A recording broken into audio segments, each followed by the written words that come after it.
Good morning, viewers, to another edition of the Daily Fix. I am Advocate Tulo Hoyane, and today we are going to look at the African National Congress, the rise and fall of the African National Congress, such that today we have something called the Government of National Unity.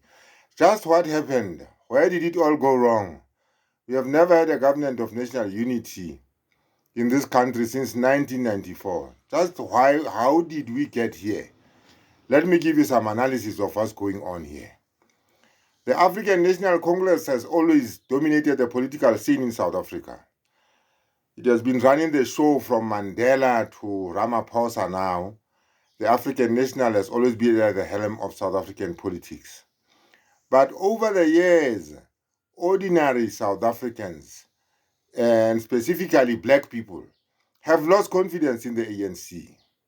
The ANC was held out as a solution to the problems of this country post-apartheid. But the ANC has become a dismal failure in that regard. Let me show you how that has happened. Over the years since Mandela exited the scene, from the time that Thabo Mbeki became the president of South Africa, things started really going wrong and the cracks started to appear then. Over time, Thabo Mbeki was ousted. You remember the Polokwane conference of the ANC in 2007, where Thabo Mbeki was virtually, chased out of the party very unceremoniously. And Jacob Zuma took over the following year in 2008 or thereabouts. With the advent of Zuma, then came the issue of state capture. We saw the state get captured by Zuma and his underlings like the Guptas and so on and so forth. And South Africa began to sink deeper and deeper into the abyss. Come 2024, May 2024, all indications were that the ANC is just finished. The ANC will never be what it used to be. Poll after poll indicated that ordinary people, especially in the townships, the core of the support of the ANC has diminished significantly. But the ANC just decided to bury his head in the sand, as if nothing is happening. And they got a complete shock when the results were announced. And from 57% in 2019, the ANC sank to a dismal 40%. That is a 17% drop. And in terms of numbers, it translates into millions and millions of people. The ANC has become, a disappointed. It just developed into a disappointment for ordinary South Africans. Look at service delivery, for instance. The townships are in a pathetic state. Look at the CBDs. I was recently in the Johannesburg CBD just to have a look at what to get a glimpse of what it looks like these days. The place has been reduced to a slum. There's the Nelson Mandela Bridge. How anybody could have named that bridge after Nelson Mandela and let the bridge, just rot away and waste away like that in a very dilapidated, section of the city, I don't know. Is this the way we are going to honor people like Nelson Mandela? So there's been a total failure of governance. The Auditor General has just released a report that shows that, and the overwhelming majority of our municipalities are so dysfunctional that, they cannot get clean audit reports. In other words, the root goes very deep. It goes to the very deep root of, the way our municipalities are run. There's corruption, there's incompetence, you name it, it is there. But the country is just going down and down and down. Until perhaps we came to May 2024 and then had this election.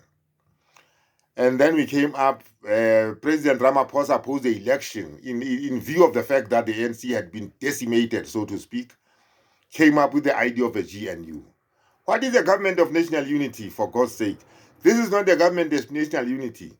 This is an option which the ANC resorted to in view of the fact that they realized that there was no way they could form a government alone. So it was a desperate measure on the part of the ANC. And it was a very painful decision because over the years, the ANC has arrogantly ruled South Africa alone. So they had to, cobble something that they call the Government of National Unity, which in essence is a coalition government. And circumstances forced the ANC to go into that coalition. It was not by choice. So they co-opted the DA into the coalition government, and things have sort of stabilized. Why do the markets all of a sudden stabilize and the rand strengthens just because the DA is now a part of the GNU? It is because the simple reason is the ANC could simply not rule alone. In other words, the markets, everybody, the people, nobody had any confidence in the ANC anymore. So that this government of national unity perhaps promises that things might change with time. But it all remains to be seen whether, by their very nature, the coalition arrangements or coalition governments are very unstable. Because it is just about, it is not about for the good of the people, really. Sometimes coalition governments are entered into for convenience's sake. The NC went into this coalition to stay in power. That is why it is still there. The president is ANC and everything. They went into it not for you and me. They went into it to retain that power which they've always had since 1994.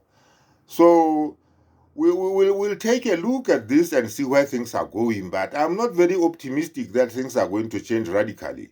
Although, of course, there are going to be, there might be significant change on the way, but it's a matter of time. We will just, put our ears to the ground and see what comes out of this GNU business.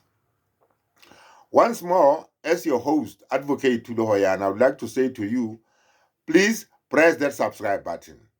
Those subscriptions are very important. Let us grow this channel, and with time, it is going to grow and grow into one of the biggest channels in South Africa. That will happen. Let us click on that subscribe button and get the channel going. And it is certainly going. For all intents and purposes, we are getting there. Thank you very much.